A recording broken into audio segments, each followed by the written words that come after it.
انسان اپنے منہ سے آپ کہہ دیں گی بھائی میں تو نہیں کہتی یہ بات کہ اللہ کا بیٹا ہے، میں تو نہیں کہتی اللہ کا کوئی شریک ہے، کیونکہ میں دوسری باتیں کہتی ہوں. کوئی بات قرآن میں نہیں آتی میں کہہ دیتی ہوں ہاں بھائی یہ قرآن میں آئی ہے. ارے مجھے تو قرآن کا پتہ ہی نہیں ہے، میں نے کون سا قرآن معنی سے پڑھا ہے، یا اگر پڑھا بھی ہے تو کون سا پورا قرآن پڑھ لیا، کون سا مجھے پورا یاد ہے. لیکن میں جھٹ اپنے منہ سے ایسی بات نکال دیتی ہوں ہاں یہ تو قرآن میں آیا ہے، ہاں یہ تو حدیث میں آیا ہے، حالانکہ وہ نہیں آیا ہوتا. تو کتنا بڑے گناہ کی بات میں کر رہی ہوتی ہوں اس وقت، مجھے پتہ بھی نہیں چلتا کہ میرا رب میری اس بات سے کتنا ناراض ہو سکتا ہے. تو یہ ہمیں سکھایا کہ کوئی بھی بات ایسی منہ سے نہ نکالیں. اور کیا ہے ان یقولون الا کذبا، بالکل جھوٹی بات ہے، وہ بالکل جھوٹی بات ہوتی ہے جس کا کوئی سر پیر نہیں ہوتا اور انسان اپنے منہ سے ایسے ہی نکال دیتا ہے، دوسروں کی دیکھا دیکھی نکال دیتا ہے کہ دوسرے سب کچھ کہہ رہے ہیں تو ہم نے بھی کہہ دیا. بھائی کیوں کہہ دیا؟ دیکھیں کوئی اللہ نے جتنے قوانین اتارے ہیں اگر ہم یہ یقین رکھتے ہیں اور اپنے منہ سے یہ کہتے ہیں کہ آنے والی نسلیں اس کا فیصلہ کریں گی کہ یہ قانون جو ہے وہ صحیح ہے کہ نہیں ہے، قانون پہ عمل کرنا چاہیے کہ نہیں کرنا چاہیے، تو پھر ہم بہت جھوٹی بات کر رہے ہیں. دیکھیں قانون اللہ کو قانون بنانے کا حق ہے اور اللہ نے بنا دیے ہیں وہ قوانین. اب وہ قوانین جو اللہ نے بنا دیے ہم اگر اس پہ عمل نہیں کر رہے ہیں نا تو ہم گناہ کر رہے ہیں، ٹھیک ہے.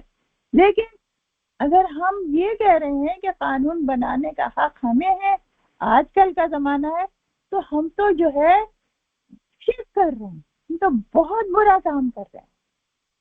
ایک ہوتا ہے اللہ کے احکام پہ عمل نہ کرنا اور ایک ہوتا ہے اللہ کے احکام پر عمل کرنے میں یہ کہنا کہ کوئی دوسرا بھی یہ احکام بنا سکتا ہے. تو بہت فرق ہے ان دونوں میں، اللہ ہمیں بچائے اس جھوٹ سے. اور پھر کہا نبی صلی اللہ علیہ وسلم کو بڑی تسلی دیتے ہیں اللہ تعالیٰ کہ آپ کیوں پریشان ہوتے ہیں، آپ کیوں اپنی جان ہلکان کرتے ہیں، یہ لوگ اگر ایمان نہیں لا رہے تو آپ پہ کوئی ذمہ داری نہیں ہے، آپ کا کام تو بس تبلیغ کرنا ہے، آپ بس تبلیغ کرے چلے جائیں. آپ کو بہت رنج ہوتا ہے، وہ سے تو فطری بات ہے نا. کسی چیز میں اپنے دن رات کھپا رہی ہوں لیکن کوئی سن ہی نہیں رہا، سمجھ ہی نہیں رہا، تو رنج تو ہونا ہے نا، رنج تو ہوتا ہے، غصہ بھی آتا ہے، رنج بھی ہوتا ہے.